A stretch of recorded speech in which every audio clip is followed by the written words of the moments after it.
जमाते उलेमाए हिंद नावाची संस्था आहे. तिला विचारा, दरवर्षी त्यांना 3,500 कोटीपेक्षा 5,000 कोटीपर्यंतचे पैसे हलाल हलाल सर्टिफिकेट मधनं येतात. ते कुठे टाकतात, तो त्यांना प्रश्न विचारा आपण. पत्रकारांचे प्रश्न जितके टोकदार असतील तितकी सरकारची चाल चांगली राहील, कारण तो अंकुश आहे. नमस्कार, मी संकेत आणि आपण पाहत आहात मुंबई आउटलुक. प्रधानमंत्री नरेंद्र मोदी यांनी देशहितासाठी काही 9 आव्हानं जी आहेत ती जनतेला केलेली आहेत. ही 9 आव्हानं काय आहेत तर गेल्या 2-3 दिवसांपासून यावरती प्रचंड मोठ्या प्रमाणामध्ये चर्चा सुरू आहे. अगदी क्षेत्रीय मीडियापासून ते राष्ट्रीय मीडियापर्यंत सर्वच जण या संदर्भामध्ये बोलत आहेत. केवळ मीडियाच नाही तर सामान्य जनतेमध्ये देखील याची चर्चा मोठ्या प्रमाणामध्ये होत आहे. मोदींची ही आव्हानं नेमकी काय आहेत, कशासाठी ही आव्हानं केली, अशी काय वेळ आली देशावरती की सोनं खरेदी करू नका एका वर्षासाठी किंवा प्रदेशवारी करू नका, इंधनाची बचत करा, वर्क फ्रॉम होम करा, अशा पद्धतीची आवाहनं प्रधानमंत्र्यांना करावी लागलेली आहेत. त्यामागचं कारण काय आहे? काय भारतीय अर्थव्यवस्था अगदीच म्हणजे ज्याला आपण हिंदीमध्ये म्हणतो की पटरी से उतर गई आहे, तर अशा पद्धतीचं काय झालंय का? या संदर्भामध्ये चर्चा करण्यासाठी आपल्यासोबत अजित चव्हाण सर आहेत, जे भाजपचे राज्य सहमुख्य प्रवक्ते आहेत. सर, मुंबई आउटलुक मध्ये तुमचं स्वागत आहे. नमस्कार. आणि बरीच चर्चा ह्या आव्हानांच्या संदर्भात होत आहे. मला त्या मागचं कारण जाणून घ्यायचंय तुमच्याकडून. ही जी काही 9 आवाहनं केलेली आहेत, नेमकं त्यामागे कारण काय आहे? संकेतजी, माननीय पंतप्रधानांचा आणि देशवासियांचा जो थेट कनेक्ट असतो, तो आपल्याला अतिशय चांगल्या पद्धतीने माहिती आहे की माननीय पंतप्रधान देशवासियांशी थेट संवाद साधण्यावरती नेहमी भर देतात.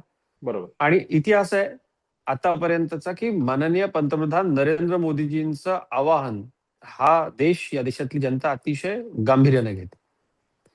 असं आहे की माननीय मोदीजींनी हे आवाहन करण्यापाठीमागे देशाची परकीय गंगाजळी वाचावी हा उद्देश आहे. आणि सध्याची जी परिस्थिती आहे, कारण आपल्याकडे नैसर्गिक वायू आणि पेट्रोल डिझेलचा पुरवठा हा इराक आणि आसपासच्या परिसरातनं जास्त होतो, इराणमधनं होतो. स्टेट ऑफ हॉर्मुझ मध्ये नव्यानं जे काही घडामोडी घडलेल्या आहेत, थेट तिथे सशस्त्र चकमक झालेली आहे. आणि टोल दिला तर आम्ही जाऊ देणार नाही, आणि इराण म्हणते आम्ही टोल घेणार.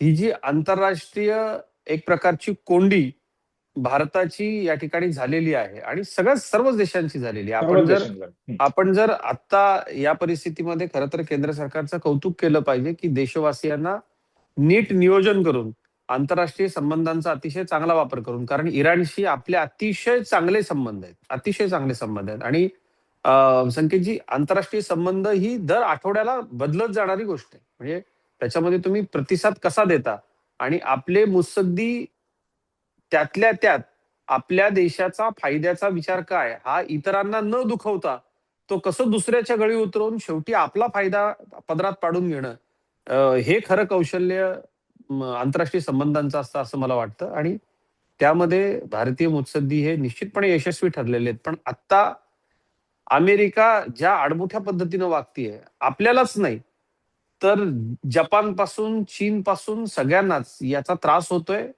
फक्त फरक इतकाच आहे की तेल, नैसर्गिक वायू तो साठवता येत नाही, पण तेलाच्या साठ्याची क्षमता कमी जास्तची आहे. परंतु काही देशांमध्ये ऑलरेडी लॉकडाऊन आहे.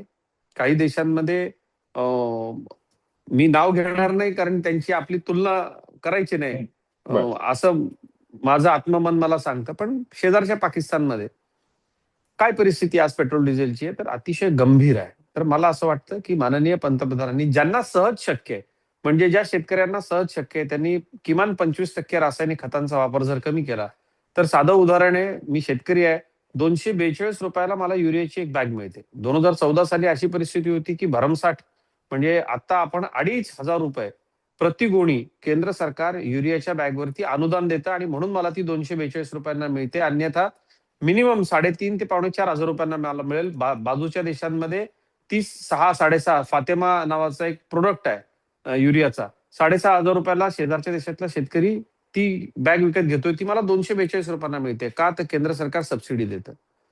त्याच्यामध्ये सुद्धा तो युरिया शेतकऱ्यांसाठी जो खुल्या मार्केटमध्ये मिळत होता, त्याचा वापर बेकायदेशीरपणे इतर ठिकाणी केला जायचा. म्हणून माननीय मोदीजींनी 14 नंतर त्याच्यावरती आपण युरियावरती कोळशाचं कोटिंग द्यायला सुरुवात केली, की जेणेकरून इतर उद्योगात तो वापरता येऊ नये.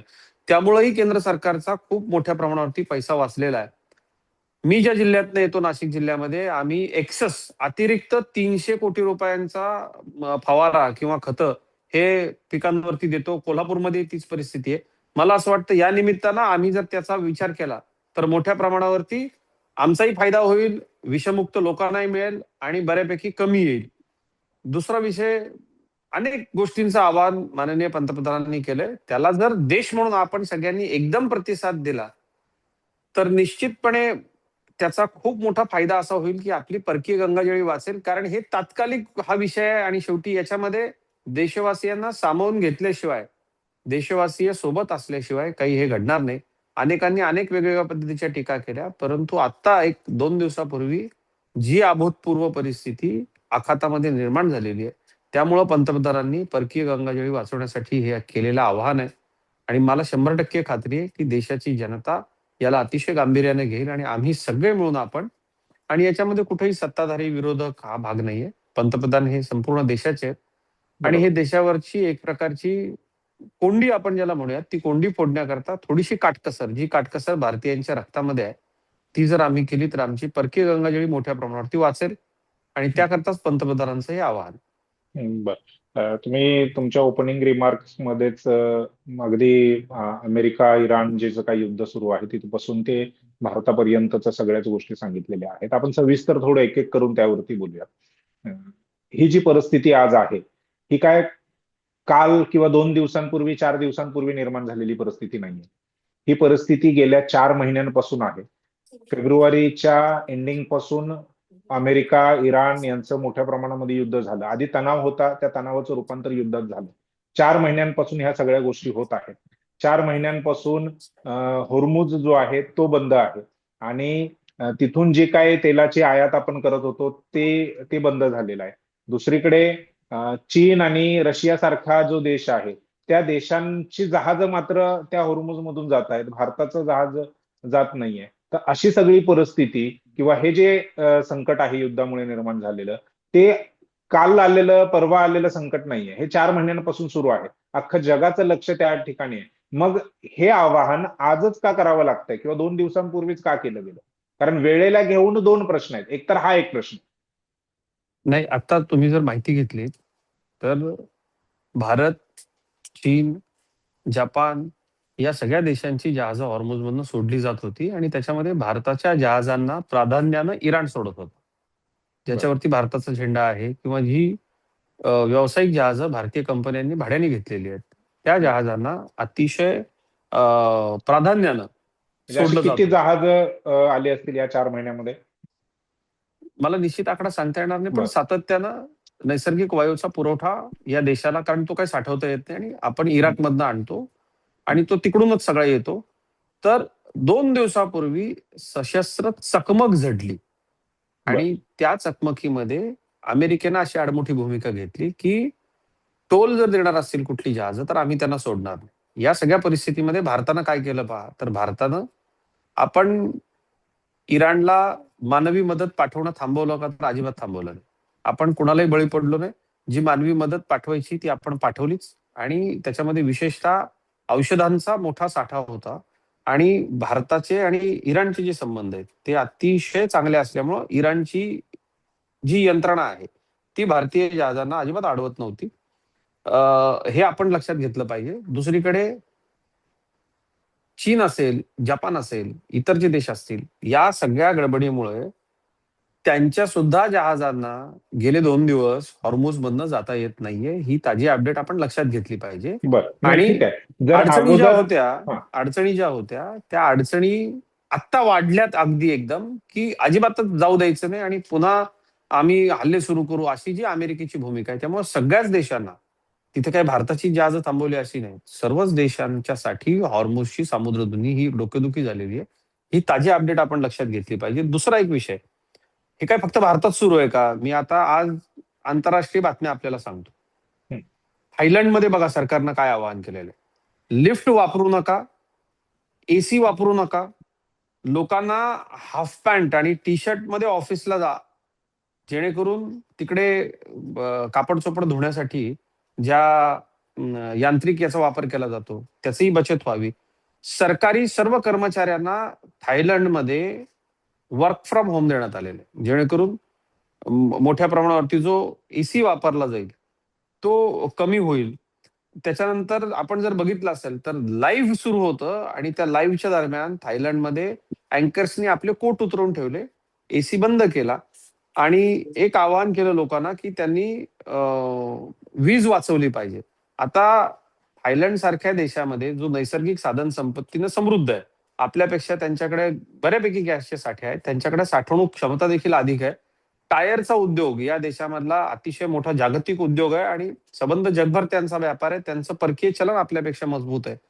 त्या देशामध्ये तिथली माध्यमं, तिथले लोक आणि सरकार अशा पद्धतीनं, आणि हे अनेक देशांमध्ये, म्हणजे मी उदाहरणादाखल आपल्याला मी थायलंड सांगितलं, तर ही काही परिस्थिती भारतातच आली किंवा आत्ताच निवडणुका संपल्यानंतर मोदीजींनी सांगितलं. आपण आजही अतिशय मजबूत परिस्थितीमध्ये आहोत. जेव्हा थोडंसं जरी दार किलकिलं होईल तिथे भारताला मोठं प्राधान्य असेल. आपण बघितलं की हॉर्मुझच्या सामुद्रधुनीमधनं जाणारी काही जहाजं जी हट्ट करत होती की नाही आम्हाला पुढे जायचंय, तिथल्या यंत्रणेने सांगितलं तुम्ही भारताला जर पुरवठा करणार असाल तर आम्ही तुमची ही 2 जहाजं सोडतो, तुम्ही जाऊन भारताला नैसर्गिक वायूचा पुरवठा करा. इतक्या प्रमाणावरती आपण चांगल्या पद्धतीनं केंद्र सरकारनं हे सगळं हाताळलं. पण ज्या वेळेला असं वाटतं आपल्याला की परिस्थिती हाताबाहेर जाऊ शकते, तर खबरदारी म्हणून म्हणजे तुम्ही आता जर नेटवरती चेक केलं तर आपल्याला दिसेल की कुठे कुठे खबरदारीचं कारण तिकडे म्हणजे थायलंडला असेल, जपानला असेल, चीनच्या तिकडच्या भागाला असेल, चीनची जरी साठवणूक क्षमता अधिकची असली तरी देखील ते देश जर ही काळजी घेत आहेत तर निश्चितपणे या 2 दिवसामधल्या ज्या अपडेट्स आहेत त्या अपडेट्स पाहता जर आपण देशाला सूचित केलं नाही तर थोडीशी परिस्थिती आणखी गंभीर होऊ शकते. जर ह्या नाही, नाही. सगळ्याचा हे युद्ध जे आहे, जसं मी सुरुवातीला म्हटलं की 4 महिन्यांपासून सुरू आहे. 4 महिन्यामध्ये कधीही अशी वेळ येऊ शकते, जी आली 2 दिवसापूर्वी तुमच्या म्हणण्यानुसार, की तिथे होर्मुझच्या सामुद्रधुनीमध्ये चकमक झाली. हम्म, ती अगोदर झालेली नव्हती आणि त्यामुळे मग ह्या सगळ्या गोष्टी ज्या आहेत त्या प्रधानमंत्र्यांना आवाहन करावं लागलं. काय प्रधानमंत्री म्हणून, एक दूरदर्शी नेतृत्व म्हणून ह्या परिस्थितीचं आधीच आकलन करता आलं नाही की जे जे युद्ध सुरू आहे ते होर्मुझच्या त्या सामुद्रधुनीमध्ये देखील येऊ शकतं आणि ती सामुद्रधुनी पूर्णपणे बंद होईल. तिथे देखील चकमकी होऊ शकतात. तिथे देखील जे काही हवाई हल्ले आहेत ते होऊ शकतात आणि ते लक्षात घेता अगोदरच आपण प्रिकॉशन्स घ्यायला सुरुवात केली असती. प्रधानमंत्री नरेंद्र मोदी यांनी संसदेमध्ये जे भाषण केलं त्याच्यामध्ये त्यांनी ती आठवण करून दिली कोरोना काळातली. तशाच पद्धतीने आपल्याला देशाला लढावं लागेल हे देखील सांगितलं. परंतु त्यानंतर त्याच्या विपरीत ज्या काही गोष्टी झाल्या, म्हणजे अगदी तुम्ही निवडणुकीचा उल्लेख केलात. 5 राज्यांच्या निवडणुकांमध्ये जो काही म्हणजे व्हेकल चालवले असतील, जो काही प्रचार झाला असेल, जो काही पैसा लावला गेला असेल, तर ह्या सगळ्या गोष्टी आटोक्यात आणता आल्या नसत्या का? नाही निश्चित आणता आल्या असत्या, पण तिथली परिस्थिती इतकी बिकट मग होईल. तेच जर हे 2 दिवसात सामान्य, नाही नाही, हे हे दोन तुम्हाला मला कळणं अशक्य आहे की तिथे काय परिस्थिती आहे. आपलं तेवढं आकलन नाहीये म्हणून आपण देशाचे प्रधानमंत्री नाही आहोत. आपल्यात आणि त्यांच्यात फरक आहे ना. देशाचे प्रधानमंत्री म्हणून त्यांचं नेतृत्व, त्यांची दूरदृष्टी हे तर त्यांच्याकडे जास्तच आहे ना आपल्यापेक्षा. नाही तर आपणही प्रधानमंत्री झालो असतो, नाही का? नाही, त्यामुळे एक निवडणुकांशी देशाचं नेतृत्व करत असताना ह्या सगळ्या गोष्टीचं पूर्वानुमान का नाही केलं गेलं हा एक प्रश्न आहे. आणि मग त्याच्या वेळेला घेऊन प्रश्न विचारला जातो की 5 राज्यांच्या निवडणुका होईपर्यंत संकट नव्हतं का? नाही, संकट आताही देशावरती अचानक लॉकडाऊन लावावा असं नाहीच आहे. मुळात मुद्दा आपण लक्षात घ्या की हॉर्मुझच्या समुद्रधुनीतनं 2 दिवसांपूर्वीपर्यंत जहाजं येत होती. 2 दिवसांपूर्वी हे सगळं घडलंय. यापूर्वी सुद्धा माननीय पंतप्रधानांनी देशामध्ये या परिस्थितीवरून संदेश दिला होता, आपल्याला आठवत असेल तर. नाही, बरोबर आहे, मी पण त्याचा उल्लेख केलाय ना. नाही मग हो, परंतु आता ज्या दिवशी सरकारकडूनच विपरीत पद्धतीने जर काम झालं तर कसं होणार? म्हणजे उदाहरण म्हणून सांगतो की आपला प्रधानमंत्र्यांनी सांगितलं की 1 वर्षासाठी परदेशी वाऱ्या टाळा. सामान्य मध्यमवर्गीय लोकांना सांगितलं. हा प्रधानमंत्री 15 ते 20 मेच्या दरम्यान स्वतः युरोपमध्ये जाणार आहेत. आपण प्रधानमंत्र्यांनी सांगितलं की इंधन वाचवा. त्याच्यानंतर सोमनाथमध्ये रोड शो झाला प्रधानमंत्र्यांचा. आपण एक ह्याला लक्षात कसं तुम्ही जस्टिफाय करणार? नाही, आपण एक लक्षात घेतलं पाहिजे, ते देशाचे माननीय पंतप्रधान आहेत. देशाच्या पंतप्रधानांना आंतरराष्ट्रीय संबंधांच्या करता परदेशी जावंच लागणार आहे. दुसरं, सोमनाथचा कार्यक्रम झाल्यानंतर एकाही जाहीर कार्यक्रमामध्ये माननीय पंतप्रधानांनी आणि भाजप शासित सर्व राज्यांच्या माननीय मुख्यमंत्र्यांनी आपापल्या राज्य सरकारांचे जे परदेशी जाणारे दौरे होते, ते दौरे रद्द केले. राज्य सरकारमधल्या महाराष्ट्राच्या मंत्र्यांनी सुद्धा आपले 3-3 महिने नियोजित असलेले परदेशातले सगळे दौरे रद्द केलेले आहेत. याचा निश्चित परिणाम होतो आहे. सोमनाथच्या कार्यक्रमानंतर कुठलाही असा मोठा कार्यक्रम माननीय पंतप्रधानांनी देखील घेतलेला नाही. 2 दिवसांपूर्वी ही सगळी परिस्थिती आहे. यापूर्वी भारत सरकारकडून परिस्थिती आटोक्यात आहे अशा पद्धतीनं सातत्यानं सांगण्यात येतं, ते तसं आहे सुद्धा. आजही देशामध्ये गॅसची किंवा डिझेलची अशी खूपच रेशनिंग करायला लागते. आलेल्या माणसाला 5 लिटर, 2च लिटर, 3 लिटर द्यायला लागतंय. अशातला काही भाग नाही. आलेल्या सगळ्यांच्या गाड्यांचे टँक फुल होत आहेत. आपण जे मला प्रश्न विचारला, की त्याचं पूर्वानुमान लावून आधीच आपल्याला सांगता येत नव्हतं का? तर किंवा सांगता 2 येत दिवस नव्हतं, नाही नाही, नाही, 2 जरी दिवसांपूर्वी सांगता जरी येत नव्हतं, सांगितलं जरी नसतं जनतेला, कारण जनतेमध्ये पॅनिक होईल, त्या त्या गोष्टी लक्षात घेऊन जरी सांगितलं नसतं, तरी प्रिकॉशनरी गोष्टी सरकारच्या माध्यमातून करता आल्या असत्या ना. अगदी नाही, योग्य आहे. आजही आताही जर आपल्या तुम्ही प्रधानमंत्र्यांनी आवाहन केलेलं आहे वर्क फ्रॉम होमचं, काय केंद्र सरकार आपल्या कर्मचाऱ्यांना वर्क फ्रॉम होम देणार आहे का?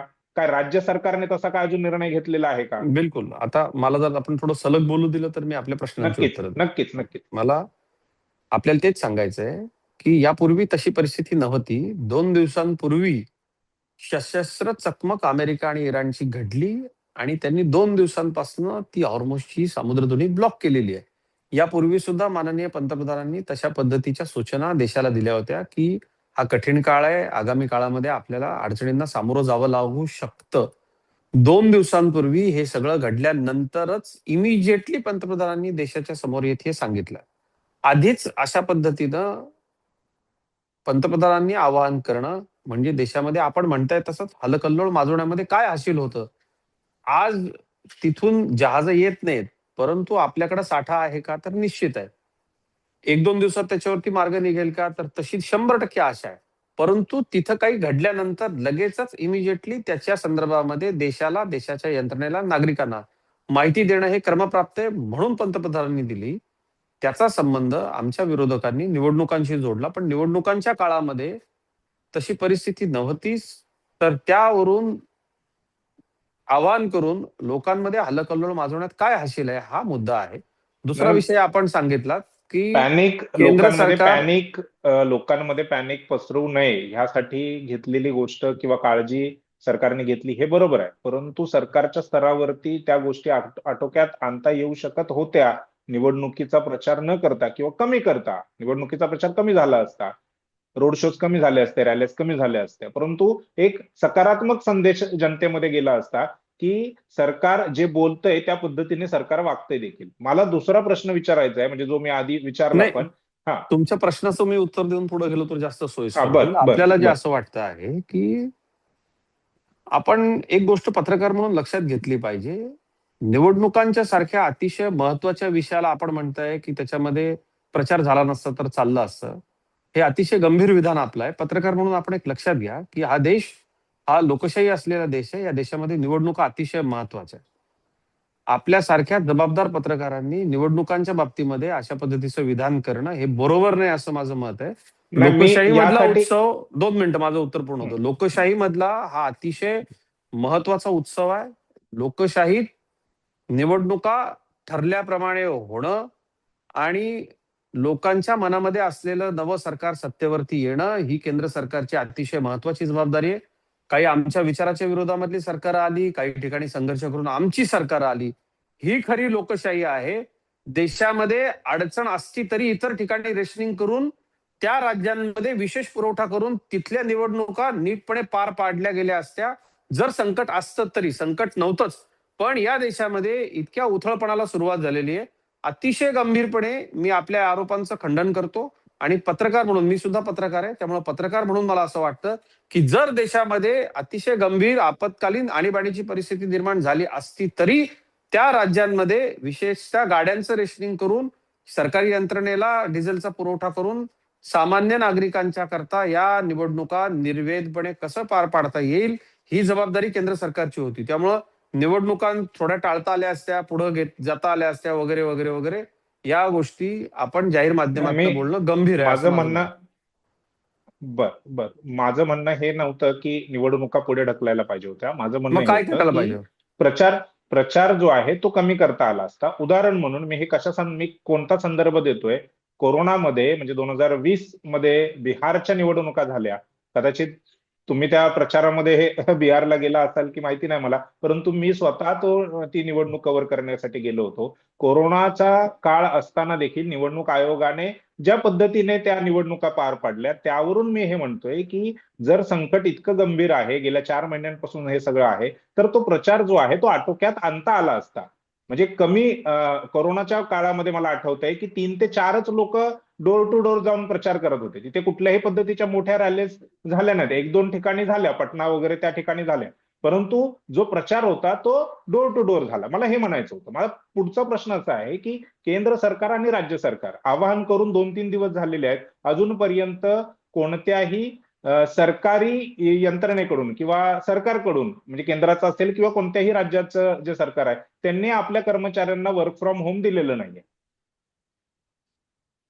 नाही, याच्यामध्ये मला आपल्याला एक गोष्ट अतिशय नम्रपणे अशी सांगायची आहे, की निवडणुकांच्या काळामध्ये राज्य सरकार, केंद्र सरकार यांना कुठेही हे संकट गहिरं जर वाटत नसेल आणि निश्चितपणे आताही देशामध्ये कुठेही आपल्याला रॉकेल नाही, पेट्रोल नाही, डिझेल नाही किंवा अशी गॅस नाही, अशी अशी अशी अशी परिस्थिती परिस्थिती नाहीये. अशी परिस्थिती नाही. त्यामुळं नाहीये. आपला आपला प्रश्न हा निवडणूक काळामधला अनाठायी ठरतो. बर. मला आपल्याला पुन्हा पुन्हा हेच सांगायचंय, की या देशामध्ये निवडणुका होणं, आपण एक लक्षात घ्या, की आपण अशा सुदैवी देशामध्ये राहतो, की या देशामध्ये निष्पक्ष यंत्रणा निवडणुका घडवून आणतात आणि केंद्र सरकारच्या विरोधी विचारांची सरकारं केरळमध्ये, तामिळनाडूमध्ये अस्तित्वात येतात. त्याचा जल्लोष होतो. हे एका सशक्त लोकशाहीचं लक्षण आहे आणि मला असं वाटतं, की पत्रकारांनी राजकीय व्यवस्थेमधल्या या सर्वोच्च बाबीबद्दल, निवडणुकीबद्दल काहीसं अनास्थेनं बोलणं, हेही काही बरोबर नाही. माझी बर. आपल्याला नम्रपणे विनंती आहे, की ही सगळ्यात महत्वाची गोष्ट आहे. हे नागरिकांची अभिव्यक्त होण्याची 5 वर्षातनं एकदाची वेळ आहे. त्यामुळे याकडे आपण नीट पाहिलं पाहिजे. आजही देशात तशी गंभीर परिस्थिती नाही. आपण जसं म्हणालात, की आधीच पंतप्रधानांनी सांगायला हवं होतं. ती परिस्थिती 2 दिवसांपूर्वी निर्माण झाल्यामुळं माननीय पंतप्रधानांनी आता आवाहन केलेलं आहे. त्याच्यावरती देशाच्या जनतेनं खूप चांगल्या पद्धतीनं अवलंब केलाय. आपल्याला दिसतंय, की कोट्यवधी लोकांनी आपले परदेशी जाण्याचे प्लॅन्स कॅन्सल केलेले आहेत. दरवर्षी आपण जवळपास बघितलं तर दुबई असेल, बहरीन असेल, मस्कत असेल, आसपासच्या आखाती देशांमध्ये मोठ्या प्रमाणावरती भारतीय पर्यटनाला जातात. तिथे मिनी भारत काही देशांमध्ये आहे. मोठ्या प्रमाणावरती भारतीयांच्या वास्तव्याने हे देश फुलून गेलेले आहेत. मात्र यावर्षी पर्यटनाला जाणाऱ्यांनी आपलं पर्यटन थांबवलंय. देशांतर्गत पर्यटनाला यामुळं उलट चालना मिळेल. आपला रुपया याच्यामुळं सशक्त होईल आणि शेवटी साहेब मला एक गोष्ट आपल्याला सांगायची आहे, की या देशाचे पंतप्रधान, या देशाच्या जनतेला आपल्या हिताचं काय आहे आणि आपल्या घरामध्ये सुद्धा जर आपल्या वडिलांचा व्यवसाय नीट चालत नसेल आणि त्यांनी सांगितलं, की "सध्या बाबा रे माझा सीझन नाहीये. एक 4 महिने कुठला मोठा खर्च आपण नको करूया." कारण सध्या आपण एक एक्सपान्शन केलेलं आहे आपल्या व्यवसायामध्ये आणि त्याच्याकरता आपला खर्च झालेला आहे. आणि 4 महिने कुठला मोठा खर्च आपण नको करूया. असं आपल्या घरामधलं कुटुंब प्रमुख व्यक्ती जेव्हा बोलून एखाद्या कुटुंबाला सांगते, त्यावेळेला कुटुंब ते ऐकतं. आणि या देशाचे कुटुंब प्रमुख, मला याच्यामध्ये कुठलंही राजकीय विधान करायचं नाही. राजकीय पक्ष म्हणून याच्यामध्ये भूमिका मांडायची नाही. माननीय पंतप्रधान हे देशाचे पंतप्रधान आहेत. ते सर्व पक्षाचे बरोबर. पंतप्रधान आहेत आणि ते आपल्या काळजीपोटी जे सांगतायत. माझं आपल्याला नम्र आव्हान एकच आहे याच्यामध्ये, की आपण एखादी गोष्ट जेव्हा सहज सांगतो, सहज बोलतो, त्यावेळेला सुद्धा 4 लोकांशी आपण सल्लामसलत करतो, की माझं या बाबतीत हे मत आहे आणि मी हे विधान करणार आहे. माननीय पंतप्रधानांची देखील या विषयामध्ये वेगवेगळ्या पद्धतीचे सल्लागार आहेत. आपण काय बरोबर. सांगितलं पाहिजे, काय बोललं पाहिजे, याच्यावरती विचार विनिमय करूनच पंतप्रधान बोलतात, असा माझं माझी नाही, माहिती आहे, बरोबरच आहे. माझा अभ्यास आहे आणि माध्यम म्हणून माझी आपल्याला सुद्धा एक कळकळीची आणि नम्र विनंती आहे, की सकारात्मक पद्धतीनं पंतप्रधानांचं हे विधान लोकांपर्यंत जर गेलं, तर त्यामुळं पॅनिक निर्माण होणार नाही. माननीय पंतप्रधान हे या देशाची नाडी नस ओळखण्यात अत्यंत वाकबगार आहेत. कुठेही देशामध्ये यामुळं अस्वस्थता, हलकल्लोळ माजू नये तसा आमच्या विरोधकांच्या वतीने प्रयत्न केला गेला. पण जनतेने अतिशय शांत आणि संयमी पद्धतीनं माननीय पंतप्रधानांच्या या आवाहनाकडे बघितलं. कोट्यवधी लोकांनी आपले परदेश दौरे रद्द केले. त्यातनं कारण केंद्र आपण सरकारकडून किंवा कोणत्याही राज्य सरकारकडून अजूनही वर्क फ्रॉम होमसाठी किंवा कुठल्या खाजगी आस्थापनेकडून वर्क फ्रॉम होमचं अजून काही झालेलं नाहीये. 2-3 दिवस झाले प्रधानमंत्र्यांच्या आव्हानाला. जी, निश्चित. मला असं वाटतं याच्यामध्ये प्रत्येक यंत्रणा जी आहे ती आपापला आढावा घेत असते आणि आढावा घेतल्यानंतर जी यंत्रणा घरी बसून काम करू शकेल, ज्यांच्यामुळं प्रवासावरती ताण येणार नाही, अशा मंडळींना निश्चित केंद्र आणि राज्य सरकारच्या समन्वयामधनं वर्क फ्रॉम होम दिलं जाईल. पण ती परिस्थिती तितकी गंभीर आहे का? याचा विचार सुरुवातीला केला जाईल. कोरोनाच्या नंतर विशेषतः आयटी क्षेत्र असेल, सल्लागार कंपन्या असतील, की ज्यांचं काम म्हणजे बऱ्याच कंपन्या मी आता बघतो. काल दुपारी एका बैठकीला गेलेलो असताना माझा एक मित्र युरोपमधल्या एका कंपनी बरोबर काम करतो. तर त्यांनी बऱ्यापैकी असं सुरू केलेलं आहे, की आता आखाती देशामधल्या त्यांच्या ज्या बैठका प्रत्यक्ष होत होत्या, ते आभासी पद्धतीनं करतात. तर आभासी पद्धतीनं बैठका असतील, कामाचं नियोजन असेल, चर्चा असेल आणि काम असेल, हे कसं करता येईल, हे याची कोरोनानंतर एक वेगळीच संस्कृती निर्माण झालेली आहे. आणि बरोबर. मला असं वाटतं, की या सगळ्यामध्ये कुठेही काम करणाऱ्या लोकांवरती सुद्धा अन्याय होता कामा नये. त्यांच्यावरती अन्याय न होता बहुतांश बऱ्यापैकी मंडळींना वर्क फ्रॉम होम हे सोयीचं जातं. आणि बऱ्याच कंपन्यांनी ते सुरू केलेले आहे. कोरोनानंतर त्याची कार्यशैली आपल्याकडे विकसित झालेली आहे. खाजगी कंपन्या तर करतीलच, पण आपला प्रश्न म्हणजे केंद्र केंद्र आणि सरकार, राज्य राज्य सरकारच्या सरकारच्या कमीत कमी म्हणजे बाबतीमध्ये आहे. आपण हे सुरू केलेलं आहे. मला असं वाटतं प्रधानमंत्र्यांच्या जी आव्हानाला सर्वात प्रथम जर कोणी प्रतिसाद दिलाय तर तो केंद्राच्या संपूर्ण यंत्रणेने दिलेला आहे, राज्याच्या यंत्रणेने दिलेला आहे. असं दिसत नाही. म्हणजे तसा काय विचार सुरू आहे का, हा माझा प्रश्न. नाही, बहुतांश केंद्र आणि राज्य सरकारशी संबंधित खाती जी आहेत, त्या खात्यांचं काम हे लोकाभिमुख जनतेशी रोज संपर्क ठेवून काम करण्याचं आहे. जे प्लॅनिंग आणि नियोजन विषयामधले लोक आहेत, त्यांचं वर्क फ्रॉम होम करता येईल का? आज सह्याद्री अतिथीगृह इथे माननीय मुख्यमंत्र्यांची बैठक सुरू आहे. मला वाटतं याच्यामध्ये मुख्यमंत्री महाराष्ट्राच्या बाबतीत गरज असेल तर आणि साहेब बरोबर. एक आपण लक्षात घ्या, की गरज असेल तर आणि हे आवाहन केलेलं आहे माननीय पंतप्रधानांनी, की जसं श्रीलंकेमध्ये तिथल्या सरकारनं अगदीच रासायनिक खतं 100% बंद करून टाकली आणि नैसर्गिक शेतीच करा असं सांगितलं. तो देश कोलमडला वर्षभरामध्ये. आपल्याला तसं करता येईल का? तर तसं करता येणार नाही. राज्य सरकार, केंद्र सरकारचा तसं करण्याचा कुठलाही मानस नाही. नाही. बरोबर. माननीय पंतप्रधानांनी स्वेच्छेनं असं आपल्याला करता येईल, असं देशवासियांना आवाहन केलंय. म्हणजे आवाहन माझ्या केलंय. बरोबर. माझ्या कुटुंबाचा जबरदस्ती नाहीये ती. कुटुंब प्रमुख मला एखाद्या गोष्टीची जाणीव करून देतो, की "बाबा रे, यावर्षी आपल्याला थोडंसं काटकसरीने राहिलं पाहिजे किंवा हा उन्हाळा, आपल्या विहिरीला पाणी कमी आहे. जरा आपण थोडा पाण्याचा उपसा आपण शेतीला रात्रीचं पाणी दिलं पाहिजे. आपण नियोजन केलं पाहिजे. तिच्यावर आच्छादन केलं पाहिजे. मग उन्हाळ्यामध्ये आपल्याला पाण्याची लेव्हल वाढावी याकरता उन्हाळ्यामध्ये काहीतरी नियोजन करून घेतलं पाहिजे." बरं. आणि ते कधी? तर काही दिवसांपुरता ही सगळी परिस्थिती नियंत्रणात येईपर्यंत. अजूनही परिस्थिती आटोक्याबाहेर गेलेली नाही. आपल्या नियंत्रणात परिस्थिती आहे. आपण म्हणालात तसं आधीच आवाहन करायला हवं. या हेतूनं पंतप्रधानांनी परिस्थिती बिघडण्यापूर्वी केलेलं हे आवाहन आहे. त्यामुळं हे सकारात्मक पद्धतीनं घेतलं पाहिजे बरं. आणि आपण सुद्धा दाखवताना माझी आपल्याला अतिशय नम्र आणि कळकळीची विनंती आहे. कारण देशामधली माध्यमं ही खूप महत्वाच्या विषयांवरती आपली भूमिका काय मांडतात, त्यांची संपादकीय भूमिका काय असते, यावरून आजही देशातली जनता माध्यमं पाहून आपली भूमिका बनवते. हे माध्यमांचं मोठं यश आहे आणि मला असं वाटतं माध्यमांची तितकीच जबाबदारी आहे. कारण हा प्रश्न भारताचा आहे. हा तुमच्या माझ्या देशाचा आहे, आपल्या बरोबर. भवितव्याचा आहे आणि कोसळणाऱ्या रुपयाला मजबूत करण्याचा आहे. त्यामुळं हजार हात आपल्या मराठीमध्ये म्हण आहे की गाव करील ते राव काय करेल. तर या सगळ्या लोकांनी एकत्र येऊन हे करायचं आहे आणि पंतप्रधानांचा संघशक्तीवर विश्वास आहे. आपण बघितलं असेल मन की बात मधनं माननीय पंतप्रधानांनी केलेल्या छोट्या छोट्या आवाहनातनं देशामध्ये लोकचळवळी उभ्या राहिल्या. माननीय पंतप्रधानांनी एक पेड मा के नाम असं जेव्हा सांगितलं, तेव्हा या देशामध्ये हजारो कोटी वृक्ष लागले गेले. माननीय पंतप्रधानांनी जेव्हा सांगितलं की आपला परिसर स्वच्छ केला पाहिजे, अनेक अवली आहे. आम्ही दर रविवारी आमच्या परिसरामध्ये माननीय पंतप्रधानांच्या आवाहनानंतर दर रविवारी छोटी मुलं सुद्धा अतिशय आनंदाने सहभागी होऊन आपला परिसर स्वच्छ करतात.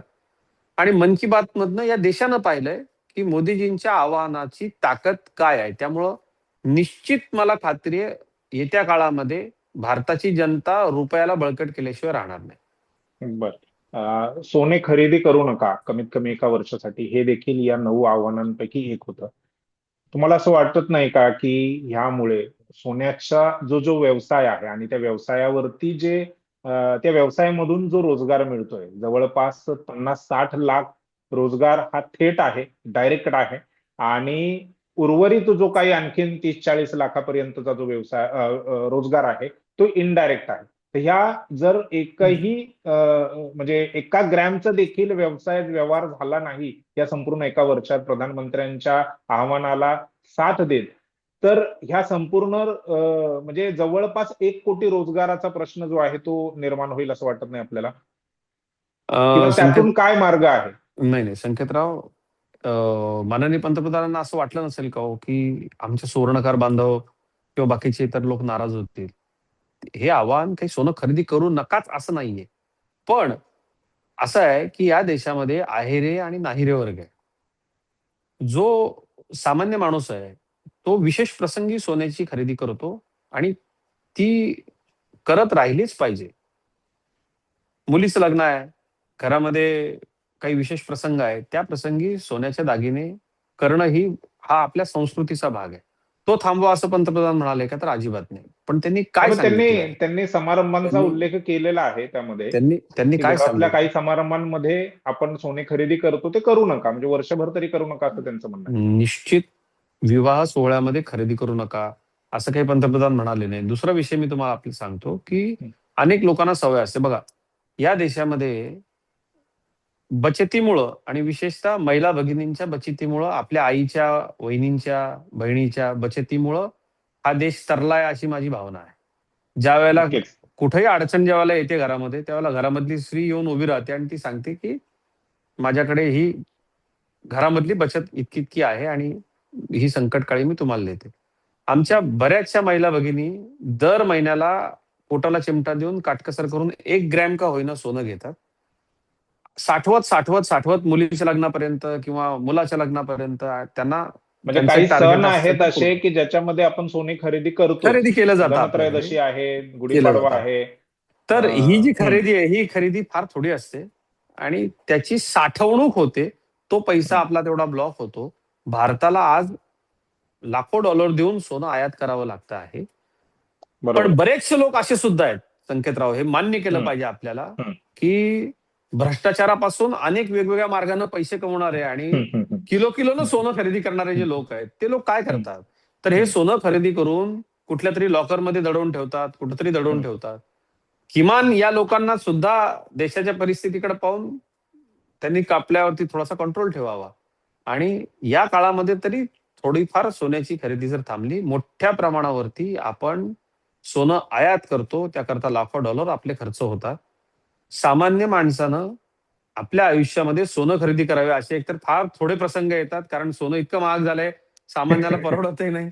त्यामुळे मला असं वाटतं हे आव्हान सामान्यांच्या करता काही नाहीये. कारण एखाद्याच्या कन्येचं लग्न आहे, व आयुष्यभर जमा केलेल्या जमापुंजीतनं ते जर सोनं घेणार असतील, त्या उपरही माननीय पंतप्रधानांच्या आवाहनाला प्रतिसाद देत, ते बचत केलेले पैसे त्यांनी आपल्या लेकीला दिले. त्या लेकीनं त्यातनं काही गुंतवणूक केली, तर त्यातनं अर्थव्यवस्थेला हातभार लागेल. पण अगदीच शब्दशः ते अर्थ घेऊन, ते तिथं लावून त्या मोजमापानं पंतप्रधानांच्या नाही, नाही, अगदीच आव्हानाला मी झुरू 100% नये, म्हणत नाहीये. असं माझं मत आहे. 100% नाही, नाही, 100% म्हणत नाहीये. कारण तुम्ही याच्या अगोदर प्रधानमंत्र्यांचे मन की बात असेल, त्यातून त्यांनी केलेली आवाहनं असतील, त्या आव्हानाला लोकांनी कसा प्रतिसाद दिला, तर जवळपास 100% लोकांनी तो प्रतिसाद दिला असं आपण म्हटलात. त्यामुळे माझ्या मनात हा प्रश्न निर्माण झाला की जर जी. अशाच पद्धतीने सोने जर खरेदीच केलं नाही, 100% लोकांनी खरेदी नाही केलं, तर हे जे 1 कोटीच्या आसपास जो काय रोजगार आहे, हा हे क्षेत्र देत आहे, त्याच्यामध्ये जीडीपी मध्ये त्यांचा 7-8% वाटा आहे. तर या सगळ्यांवरती परिणाम होईल, विपरीत परिणाम होईल आणि नवीन प्रश्न जे आहेत, म्हणजे जे सोल्युशन आपण करायला गेलोय ते सोल्युशनच प्रॉब्लेम बनेल असं वाटत नाहीये का? आणि त्यावरती काय उपाय करता येऊ शकतात? नाही बघा, त्यावरती उपाय असा आहे, की आपल्या घरामधलं जुनं सोनं जे आहे, अनेक सोन्याच्या मोठमोठ्या ब्रँड्सनी कालपासून जाहिराती केल्या बघा, की आम्ही घडणावळीमध्ये सूट देऊ. तुम्हाला नवीन दागिने घडवायचे असतील, तर आपल्याकडचं जे जुनं सोनं आहे, ते जुनं सोनं द्या. आपण त्याचे दागिने आपण घडवू शकतो आणि पण हे कुठेही. हे त्या व्यापाऱ्यांच्या किंवा सोन्याचे जे काही दुकानं आहेत तर त्यांच्या भीतीतून पण हे निर्माण झालं असेल की लोक जर आलीच नाहीत सोनं खरेदी करायला तर मग काय होणार? या भीतीतून त्यांनी काय सूट दिली असेल की या आमच्याकडे, आम्ही तुम्हाला अशा पद्धतीची सूट देतो आणि तुम्ही नवीन दागिने बनवा, असं देखील होऊ शकतं, असं देखील म्हणजे झालं असेल. तसंच घडलंय, तसंच घडलंय. यालाच संकटातली जी संधी आहे, ती आपण म्हटलं पाहिजे. आणि मला असं वाटतं, या सर्व मोठ्या ब्रँड्सचे, आमच्या छोट्या व्यापारी बांधवांचे, सुवर्णकार कारागिरांचे, हे या देशाची जनता आमच्या छोट्या कारागिरांच्या धंद्यावर परिणाम निश्चितपणे होऊ देणार नाही. त्यांच्या रोजगाराचा प्रश्न निर्माण होणार नाही. ही सुद्धा देशबांधव म्हणून आमची जबाबदारी आहे आणि ती आपण सगळे निश्चितपणे पार पाडू. महत्त्वाच्या मंगल प्रसंगी आपल्याला 4 तोळे घ्यायचे तर 2च तोळे घेऊ, 1च तोळा घेऊ. म्हणजे हे काय माझं म्हणणं थांबणार असं नाही. आहे माझं म्हणणं असं आहे, की माननीय पंतप्रधानांनी जे आवाहन केलंय, त्याच्यामध्ये एक लक्षात आपण असं घेतलं पाहिजे, की एखाद्या मोठ्या माणसानं आपल्या मुला-मुलींचं जर समजा डेस्टिनेशन वेडिंग ₹2 कोटी खर्च करून, 4 कोटी, 5 कोटी खर्च करून, आणि हे होतंय समाजामध्ये आपल्याला दिसतंय आता, की उत्सवी सोहळे करण्याकडे फार मोठा कल होतोय. ते जर टाळलं, त्यातनं जर पैसा वाचला आणि तो या देशामध्येच जर खर्च झाला, तर आपण लक्षात घ्या, की या वर्षभरामध्ये होणारी जी लग्न आहेत, त्यांची संख्या कोट्यवधीच्या घरामध्ये असेल. माननीय पंतप्रधानांच्या आवाहनाला प्रतिसाद देणारे लोक निश्चितपणे 100% या सर्व मंडळींनी परदेशामध्ये होणारे जर विवाह सोहळे टाळले, याचा विपरीत परिणाम काय होईल, त्यापेक्षा सकारात्मक परिणाम काय होईल, त्याकडे आपण पाहिलं पाहिजे. माझ्या ओळखीमधल्या कालच म वरळीमध्ये एक विवाह सोहळा होता. त्यांनी काही महिन्यांपूर्वी बहरीनला लग्न करायचं असं ठरवलं होतं. परंतु ही सगळी परिस्थिती पाहता, आणि ते पथ्यावरही पडलं, आणि त्यांनी तिथे ते सांगितलं सुद्धा, की माननीय पंतप्रधानांच्या आवाहनानुसार. त्यानंतर इथं सुद्धा, म्हणजे भारतामध्ये सुद्धा ते जयपूरला किंवा कुठेतरी अशा ठिकाणी लग्न करण्याच्या विचारामध्ये होते. परंतु त्यांनी ते रद्द करून त्याच पद्धतीचा त्यांना हवा असलेला सोहळा मुंबईमध्ये केला. आपण लक्षात घ्या. महाराष्ट्रामध्ये त्यामुळं चलन फिरलं. जे काही 2-4 कोटी रुपये, कारण मला काही उत्सवी असे थाटमाटात खर्च केलेला आवडत नाही. परंतु एखाद्याची हौस असते. पण तेवढे पैसे ते भारतामध्ये खर्च झाले. आपल्या केटररला, आपल्या डेस्टिनेशनच्या तिथे सगळं काम करणाऱ्या सगळ्या कंत्राटदारांना ₹1-2 कोटी व्यवसाय निश्चितपणे त्या मोठा विवाह सोहळा होता. त्याच्यामधनं मिळाला असेल. असे लक्षावधी सोहळे होतील. त्यामुळं भारतामधला व्यवसाय हा खूप मोठा वाढीस लागणार आहे. दुसरं, माननीय पंतप्रधानांनी सांगितल्यानंतर माझ्या नातलगांमधल्या 6 लोकांनी काल आपला परदेशी जाण्याचा प्लॅन कॅन्सल केलेला आहे. आता त्यांना जायचंय फिरायला, मुलांना सुट्ट्या आहेत, कुटुंबासह कुठेतरी ते जातील. त्यांनी उत्तर भारतामधल्या थंड हवेच्या ठिकाणी, म्हणजे कमीत कमी एक परिवार ₹4 लाख खर्च करणार आहे. परदेशात गेले तर त्यांनी बरोबर. अधिक खर्च केला असता.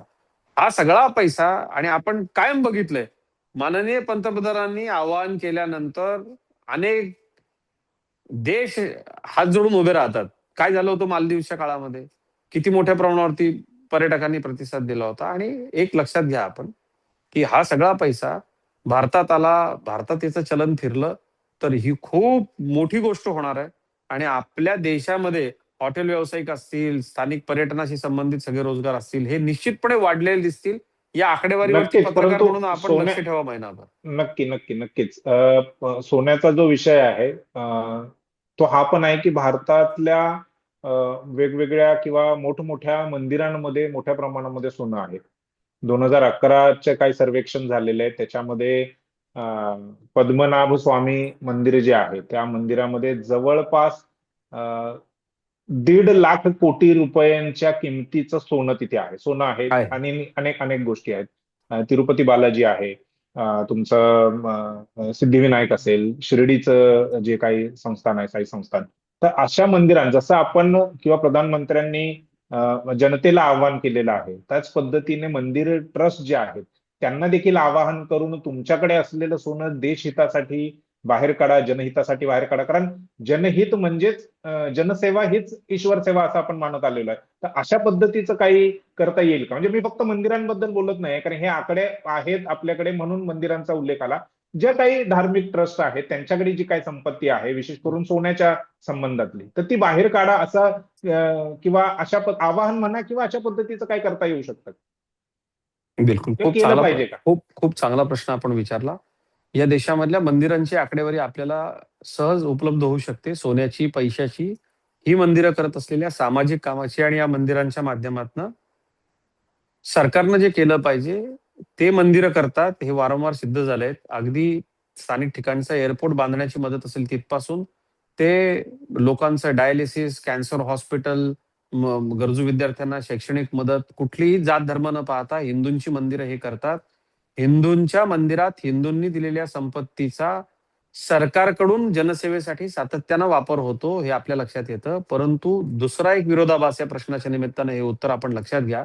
या देशामध्ये शीख, मुस्लिम, ख्रिश्चन आणि इतर अल्पसंख्याकांचे सुद्धा ट्रस्ट आहेत आणि त्यांचे पैसे हे नेमके कुठं जातात हे कुणालाही माहिती नाही. कारण जसं हिंदू मंदिरांवरती सरकारी नियंत्रण आहे तसं नाही. फक्त एकट्या हलाल सर्टिफिकेशनच्या माध्यमातनं एका बेकायदेशीर मौलाना ट्रस्टला किमान 5,000 कोटी रुपये दरवर्षी मिळतात. तुम्हाला किंवा मला या देशामध्ये एखादी कंपनी स्थापन करून जर कंझ्युमर प्रोडक्ट्स विकायचे असतील तर मला हलाल सर्टिफिकेशन घ्यावं लागतं. इतक्या मोठ्या प्रमाणावरती येणारा मग पैसा हा नेमका कुठे जातो? त्याच्यावरती कोणाचं नाही पण नियंत्रण आहे? नाही पण 2 मिनिटं माझं चव्हाण साहेब या ह्याच्यामध्ये प्रश्नाचं नाही, नाही, यामध्ये नाही, नाही. हा एक पूर्ण मुद्दा जर नाहीये का? नाही, पूर्ण जर यामध्ये उत्तर हा एक घेतलं, मुद्दा नाहीये का की एक सरकार मुद्दा असा म्हणून गेली आहे, गेली सरकार दहा म्हणून बारा येस, वर्ष जर काम करत आहोत, तर ह्या ट्रस्टचा पैसा कुठे याच्यावरती जातो? याच्यावरती ही माहिती जर निश्चित सरकारकडे मी नसेल त्याचं उत्तर तर हे देतो तुम्हाला. सरकारचं फेल्युअर मला हा नाही आहे का प्रश्न मग? मला हा प्रश्न आपल्याकडनं अपेक्षित होता. मी त्याचं उत्तर आपल्याला देतो. ज्या वेळेला या सगळ्या धार्मिक संस्थांना मिळणाऱ्या फॉरेन फंडिंगवरती सरकारनं नियंत्रण आणलं आणि विचारलं, की तुमचा पैसा नेमका कुठं खर्च होतो ते सांगा. त्यावेळेला आंतरराष्ट्रीय पातळीपासून सगळीकडनं काखावर करून बोंबाबोंब झाली. हा पैसा मोठ्या प्रमाणावरती धर्म परिवर्तन आणि धार्मिक प्रचार प्रसाराकरता ख्रिश्चन आणि मुस्लिम संस्थांकडनं वापरला जातो. हे केंद्र सरकारनं केलेल्या तपासातनं समोर आलेलं आहे. जसं आपण प्रश्न मग विचारला कारवाई ना, काय की झाली त्या म्हणजे हा प्रश्न मूळ मुद्दा विचारला ना, नाहीये नाही आपला. नाही, नाही, मला हा, मूळ मुद्दा नाहीये, पण या मुद्द्याच्या माध्यमातून जनप्रबोधन मला करायचंय ते तुम्ही थांबवू नक्कीच शकत नाही. नक्कीच हिंदूंच्या नक्कीच मंदिराचा जसा तुम्ही मला प्रश्न विचारला, की हिंदू हम्म, मंदिरांमधल्या सोन्याचा वापर होणार आहे का? हम्म. तसा मुस्लिम ट्रस्ट आणि ख्रिस्ती ट्रस्ट आणि इतर अल्पसंख्याकांकडे जो पैसा आहे, त्या पैशा म्हणजे हिंदूंच्या पैशाचा वापर देशासाठी करायचे असे सल्ले सगळ्यांनी द्यायचे आणि या मंडळींनी मात्र फक्त आपला धर्म, आपल्या धर्माशी संबंधित लोक आणि त्याच धर्मामधल्या लोकांना याचा कसा वापर होईल हे बघायचं. हे दुटप्पी आहे. तरी सुद्धा तरी सुद्धा हिंदू या देशामधला इतका सहिष्णू आहे, की आम्ही दान देतो, देव आमचा आहे, पण त्याचा वापर हा सगळ्यांकरता व्हावा ही आमची इच्छा आहे. कारण आम्ही वसुधैव कुटुंबकम मानणारे लोक आहोत. अनेक मंदिरांमधल्या पैशाचा वापर यापूर्वी सुद्धा केंद्र सरकारने केलेला आहे. विशेषतः नाही सोन्याचा ह्या वापर संकटाच्या केलेला संकटाच्या आहे. 2 मिनिटं परिस्थितीमध्ये नाही, हा 2 मिनिटं माझं पूर्ण होऊ देत. एक लक्षात घ्या. या निमित्तानं मुसलमान, ख्रिश्चन आणि इतर सर्व धर्मियांना सुद्धा याची कल्पना आली पाहिजे, की आपण या देशामध्ये राहतो, देशाचं काहीतरी देणं लागतो. स्वेच्छेनं जसं हिंदू मंदिरांमध्ये एक नियंत्रण आहे, ते नियंत्रण आणण्याकरता ज्या वेळेला केंद्र सरकार प्रयत्न करतं, त्यावेळेला यांचे धर्म संकटात येतात. हिंदूंचा धर्म संकटात का येत नाही? हा एक माझा प्रश्न आहे. राहिला विषय पद्मनाभ स्वामी आणि इतर मंदिरांमधल्या सोन्याचा, हे बऱ्याच ठिकाणचं जे सोनं आहे, ते सजावट आणि वस्तूंच्या स्वरूपामध्ये तिथं आहे. जे बँकेमध्ये ठेवलेलं आहे, त्या बँकेत ठेवलेल्या सोन्याला तारण ठेवलेलं आहे. त्याच्यातनं जो पैसा उपलब्ध होतो, तो साई संस्थान सारखं संस्थान अनेक म्हणजे हृदयविकाराच्या संदर्भामधली रुग्णालय असतील, कॅन्सरच्या संदर्भामधली रुग्णालय असतील, निवासालय असेल, भोजनालय असेल, अशा पद्धतीच्या योजना चालवते. राहिला प्रश्न पद्मनाभ स्वामी सारख्या मंदिरामधल्या सोन्याचा, तर ते आर्किओलॉजिकल सर्व्हे ऑफ इंडियाच्या देखरेखीखाली असल्यामुळं त्या सोन्याचा थेट वापर करता येणं शक्य नाही. पण त्या मंदिरात दान म्हणून आलेलं जे सोनं आहे किंवा कुठल्याही हिंदू मंदिरामध्ये दान म्हणून आलेलं जे सोनं आहे, ते सोनं बँकेत तारण ठेवून त्या पैशाचा उपयोग हा भाविकांच्या सर्व धर्माच्या लोकांच्या आरोग्यविषयक उपचाराकरता आधीपासूनच केला जातो आहे. त्यामुळे हिंदू मंदिरांच्या बाबतीमध्ये कोणी शहाजोगपणे सल्ला देण्याची आवश्यकता नाहीये. हा सल्ला तुम्ही मुस्लिमांना, ख्रिश्चनांना आणि अल्पसंख्याकांना विचारा. त्यांच्या धार्मिक संस्थांमधलं सोनं आणि पैसे हे अशा संकटाच्या काळात ते देशाला देतील का? दरवेळेला कोर्टात जाऊन बोंबाबोंब करायची आणि अशा गोष्टींना अडथळा आणायचा. आमचं फॉरेन फंडिंग हे धर्मांतरासाठी वापरलं जातंय हे स्पष्ट झाल्यानंतर जेव्हा त्याच्यावरती बंदी आणली, त्यावेळेला अगदी इटलीपासून ते सौदी अरेबियात बसलेल्या, मलेशियामध्ये बसलेल्या त्यांच्या आकांपर्यंत सगळ्यांनी काखा बडवल्या होत्या. हे आपल्याला विसरता येणार नाही. त्यामुळे हिंदूंना नाही, प्रश्न बरोबर. मी विचारायच्या आधी म्हणून इतरांना प्रश्न म्हणूनच विचारले पाहिजे. म्हणूनच मी सुरुवातीलाच म्हटलं की प्रश्न विचारतानाच मी असं म्हटलं होतं की केवळ मंदिरांचा मुद्दा नाहीये, तर ज्या काय तुम्ही धार्मिक ट्रस्ट. मंदिरांचाच प्रश्न विचारला होता. तुम्ही नाही, मंदिरांचाच नाही, विचारला होता. मी मंदिरांचं चव्हाण उत्तर साहेब, चव्हाण साहेब, सुस्पष्टपणे दिलेलं आहे. इतर नाही, धार्मिक बरोबर. तुम्ही संस्थांच्या पैशाबद्दल त्यांना प्रश्न विचार. नाही, आणि नक्कीच आपल्या मी माध्यमातून मी हे देशाच्या जनतेसमोर सांगितलं की या लोकांचा दुटप्पीपणा कसा आहे. विचारा ना, जमाते उलेमाए हिंद नावाची संस्था आहे. तिला विचारा, दरवर्षी त्यांना 3.5 हजार कोटीपेक्षा 5,000 कोटीपर्यंतचे पैसे हलाल हलाल सर्टिफिकेट मधनं येतात. ते कुठे टाकतात तो त्यांना प्रश्न विचारा आपण. नक्कीच, नक्कीच. नाही, मी सुरुवातीलाच असं म्हटलं हा प्रश्न विचारताना की हा केवळ मंदिरांचा मुद्दा नाहीये. कारण आपण सोन्याच्या संदर्भामध्ये बोलतोय. पैसा त्यांना कुठून मिळतो, काय मिळतो हा एक वेगळा भाग आहे.